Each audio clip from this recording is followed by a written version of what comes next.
नमस्ते बच्चों, हिंदी क्लासेस में आपका स्वागत है। हम अंतरा पाठ्य पुस्तिका का पाठ एक ईदगाह पढ़ रहे थे। आज हम इसी पाठ का भाग 2 शुरू करने जा रहे हैं। महमूद ने कहा, हमारी अम्मी जान का तो हाथ कांपने लगे, अल्लाह कसम। मोहसिन बोला, चलो मनो आटा पीस डालती है, जरा सा बेट पकड़ लेगी तो हाथ कांपने लगेंगे। सैकड़ों गड़े पानी रोज निकालती है, 5 गड़े तो तेरी भैंस पी जाती है। किसी मेम को एक गड़ा पानी भरना पड़े तो आंखों तले अंधेरा आ जाए। मेम का अर्थ होता है अंग्रेजी स्त्री। मतलब तुम्हारी अम्मी तो इतना काम करती है, कितना आटा पीस डालती है ना, और कितने गड़े रोज पानी निकालती है कुएं से। और यदि अंग्रेजी स्त्री को एक गड़ा पानी भरना पड़े तो आंखों तले अंधेरा आ जाए, अर्थात चक्कर आ जाए उससे तो। महमूद, लेकिन दौड़ती तो नहीं, उछल कूद तो नहीं सकती। मोहसिन, हाँ उछल कूद नहीं सकती, लेकिन उस दिन मेरी गाय खुल गई थी और चौधरी के खेत में जा पड़ी थी तो अम्मा इतना तेज दौड़ी कि मैं उन्हें न पा सका। सच। आगे चले। हलवाई की दुकानें शुरू हुई।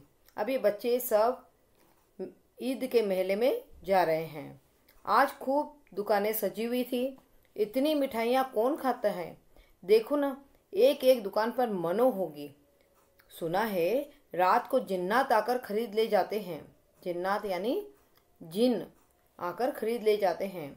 अब्बा कहते थे कि आधी रात को एक आदमी हर दुकान पर जाता है और जितना माल बचा होता है वह तुलवा लेता है और सचमुच के रुपये देता है, बिल्कुल ऐसे ही रुपये। देखो, बालक हैं और बालक का बाल मन जो है तरह तरह की कल्पनाएं भी करता है। अभी बच्चे आपस में बातें कर रहे हैं, इनमें भी इनके बाल मन की कल्पनाएं चल रही हैं। हामिद को यकीन न आया, ऐसे रुपए जिन्नात को कहाँ से मिल जाते हैं। हामिद ने फिर विश्वास नहीं हो रहा था अपने मित्रों की बातों पर। उन्होंने पूछा कि जिन्न के पास पैसे कैसे आएंगे। मौसी ने कहा, जिन्नात को रुपए की क्या कमी, जिस खजाने में चाहे चले जाए, लोहे के दरवाजे तक उन्हें नहीं रोक सकते जनाब। आप हैं किस फेर में, हीरे जवाहरात तक उसके पास रहते हैं। जिससे खुश हो जाए उसे टोकरो जेवरात दे दिए। अभी यहीं बैठे हैं, 5 मिनट में कलकत्ता पहुंच जाए। हामिद ने फिर पूछा, जिन्नात बहुत बड़े बड़े होते होंगे। मोहसिन ने कहा, एक एक आसमान के बराबर होता है जी। जमीन पर खड़ा हो जाए तो उसका सिर आसमान से जा लगे, मगर चाहे तो एक लोटे में घुस जाए। अब मोहसिन जो कि बालक है, बाल मन उसकी कल्पनाएं कर रहा है। जिन को उसने कभी देखा नहीं किंतु उसने सुना है, तो बाल मन अपनी कल्पना के आधार पर कह रहा है कि जिन इतने बड़े होते हैं कि आसमान को छू जाए, और वे चाहे तो इतने छोटे भी हो जाते हैं कि लोटे में घुस जाए। हामिद, लोग उन्हें कैसे खुश करते होंगे, कोई मुझे वह मंत्र बता दे तो एक जिन को खुश कर लूं। मोहसिन, अब यह तो मैं नहीं जानता, लेकिन चौधरी साहब के काबू में बहुत से जिन्नात हैं।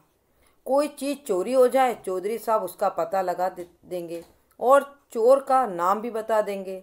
जुमराती का बछवा, बछवा का बछड़ा, उस दिन खो गया था। 3 दिन हैरान हुए, कहीं न मिला। तब जग मारकर चौधरी के पास गए। चौधरी ने तुरंत बता दिया, मवेशी खाने में है, और वहीं मिला। जिन्नात आकर उन्हें सारे जहान की खबरें दे जाते हैं। तो बच्चे जो है बाल मन अपनी कल्पना के आधार पर कह रहे हैं कि चौधरी साहब जो बहुत धनी भी हैं, उनके काबू में जिन्नात हैं जो उनकी इच्छाओं को पूरा करते रहते हैं।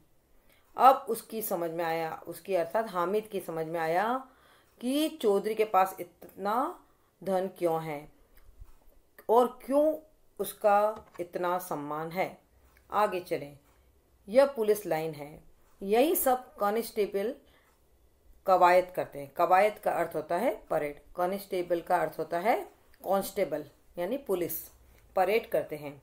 रेटन 5 हो, रात को बेचारे गुम गुम कर पहरा देते हैं, नई चोरियां हो जाए, कहीं चोरियां नहीं हो जाए, इसलिए ये पुलिस वाले जो है रात रात पहरा देते हैं, है ना। पुलिस का एक रूप तो यह आया है कि वह हमें चोरों से बचाते हैं।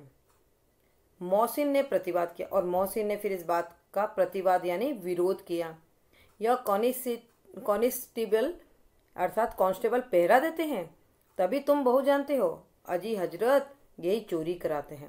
मतलब ये कांस्टेबल पहरा देते हैं, आश्चर्य से कह रहा है वो, ये तो चोरी भी यही कराते हैं। तो पुलिस का दूसरा रूप सामने आया है। शहर के जितने चोर डाकू हैं सब इनसे मिले रहते हैं।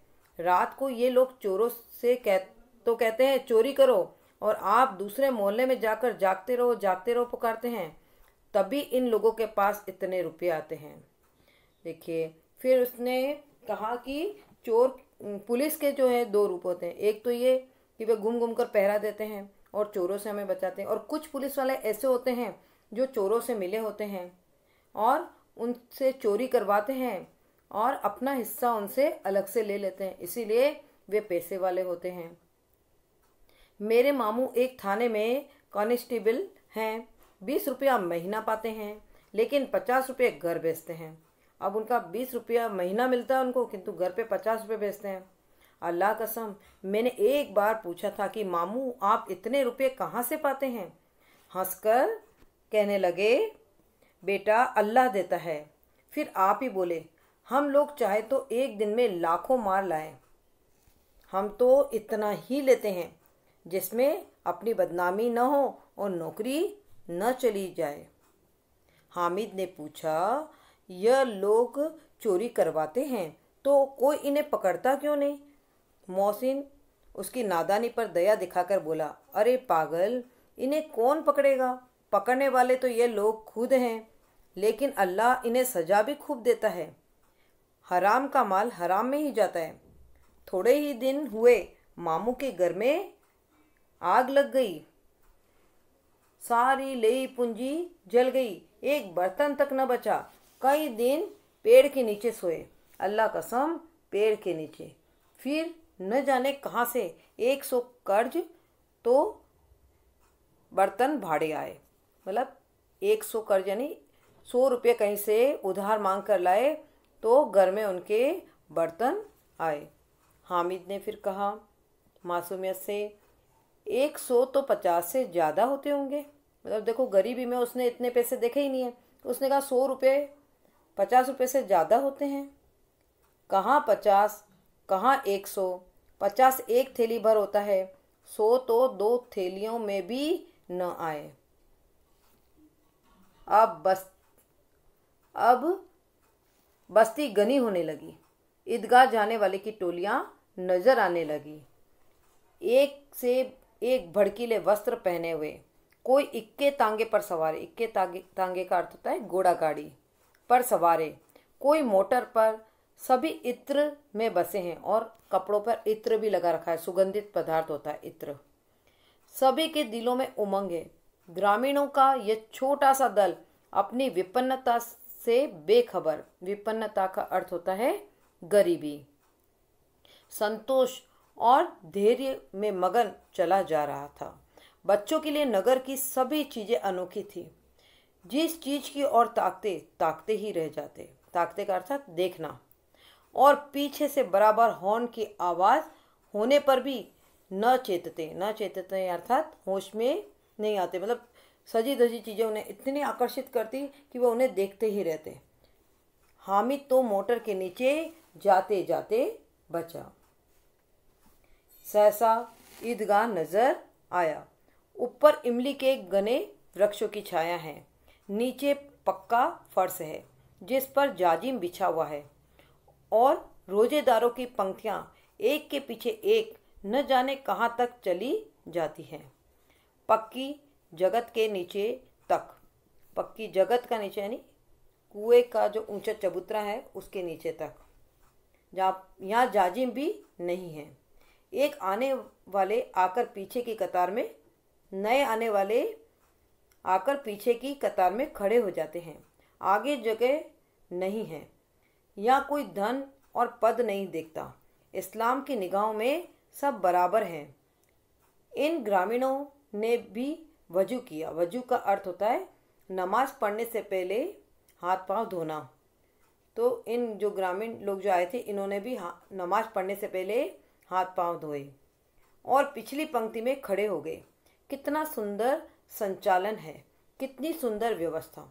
लाखों सिर एक साथ सिजदे में झुकते हैं। सिजदे का अर्थ होता है अल्लाह को प्रणाम करने के लिए उनके सजदे में झुकते हैं। फिर सब के सब एक साथ खड़े हो जाते हैं, एक साथ झुकते हैं और एक साथ घुटनों के बल बैठ जाते हैं।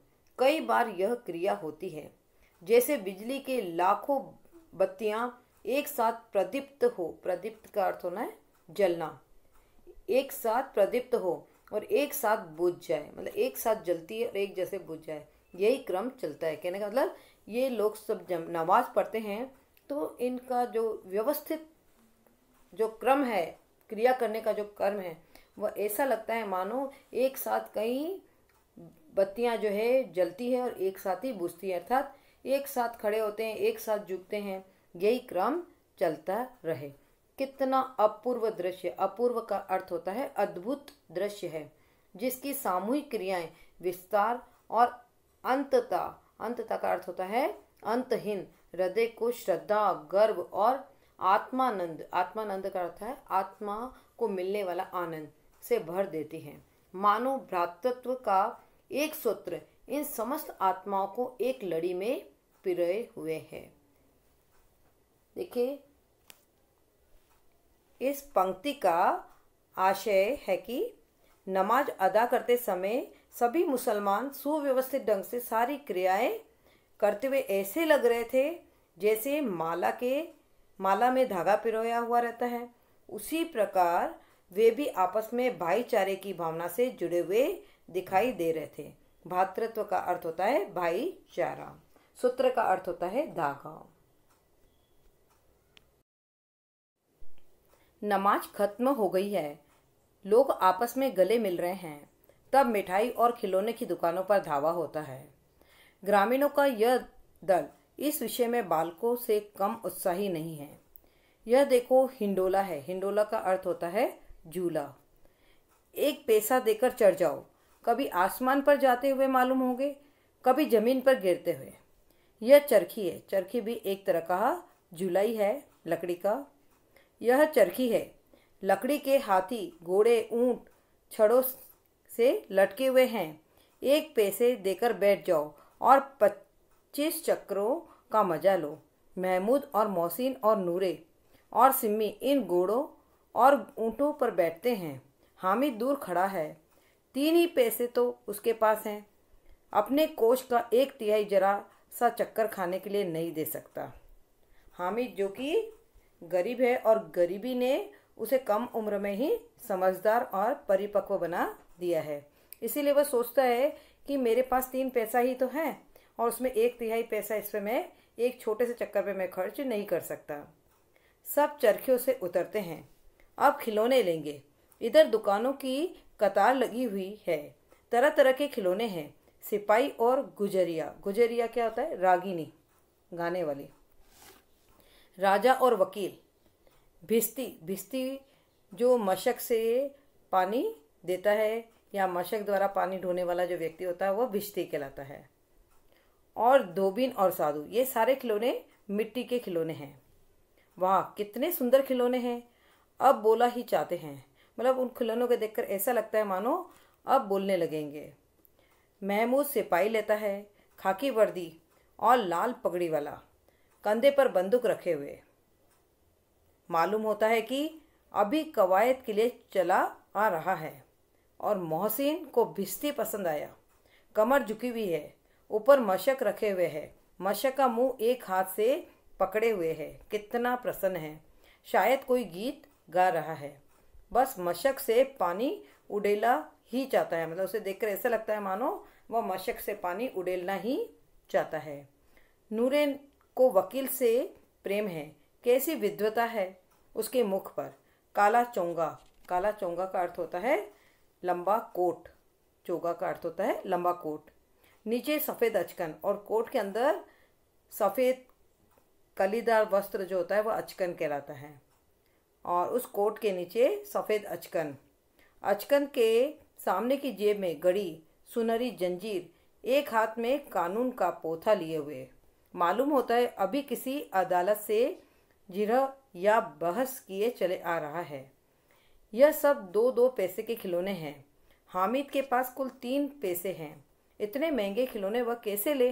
खिलौना कहीं हाथ से छूट पड़े तो चूर चूर हो जाए, जरा पानी में पड़े तो सारा रंग धुल जाए। ऐसे खिलौने लेकर वह क्या करेगा, किस काम के? उसके मन में आता है, क्योंकि गरीबी ने उसे कम उम्र में ही समझदार बनाया था। इसीलिए वह सोचता है कि खिलौने लेकर मैं क्या करूँगा। यदि हाथ से छूट जाएंगे तो टूट जाएंगे, पानी में गिर गया तो कलर निकल जाएंगे। तो ऐसे खिलौने लेकर पैसे में व्यर्थ नहीं कर सकता। मौसिम कहता है, मेरा भिस्ती रोज पानी दे जाएगा सांझ सवेरे। अब देखिए, यहाँ पर सभी बालक अपने अपने खिलौनों को श्रेष्ठ बताते हुए काल्पनिक बातें करते हैं। महमूद कहता है, मेरा सिपाही घर का पहरा देगा, कोई चोर आएगा तो फौरन बंदूक फेर कर देगा, मतलब उसकी तरफ बंदूक कर देगा। नूरे, और मेरा वकील खूब मुकदमा लड़ेगा। सिम्मी, और मेरी धोबिन रोज कपड़े धोएंगी। तो ये सब बच्चे जो अपने खिलौने लेकर आए हैं, उन खिलौने के बारे में बाल मन जो है उनकी काल्पनिक बातें कर रहे हैं। और सब बच्चे जो हैं एक दूसरे से प्रतिस्पर्धा लगी हुई है। हर बच्चा जो है अपने खिलौने को दूसरे के खिलौने से श्रेष्ठ बताने में लगा हुआ है। हामिद खिलौनों की निंदा करता है। मिट्टी ही के तो हैं, गिरे तो चकनाचूर हो जाए। लेकिन ललचाई हुई आंखों से खिलौने को देख रहा है तो हामिद भी बच्चा ही, और उसके मन में भी खिलौने की इच्छा तो है, किंतु उसके पास उतने पैसे नहीं हैं और चाहता है कि जरा देर के लिए उन्हें हाथ में ले ले। अर्थात वह अपने साथियों के हाथ में खिलौने देखता है, उसका मन भी ललचाता है खिलौने के लिए, किंतु पैसे के अभाव में वो ले नहीं सकता। बस वो चाहता है कि एक बार ये खिलौने उसके साथी उसको हाथ में दे दे। उसके हाथ अनायास ही लपकते हैं, अर्थात अपने साथी के हाथ में खिलौने लेने के लिए उसके हाथ जैसे ही लपकते हैं। लेकिन लड़के इतने त्यागी नहीं होते हैं, विशेषकर जब अभी नया शौक है। हामिद ललचाता रह जाता है और बच्चे जो हैं उसे तरसाते हैं, उसे खिलौना नहीं देते हैं।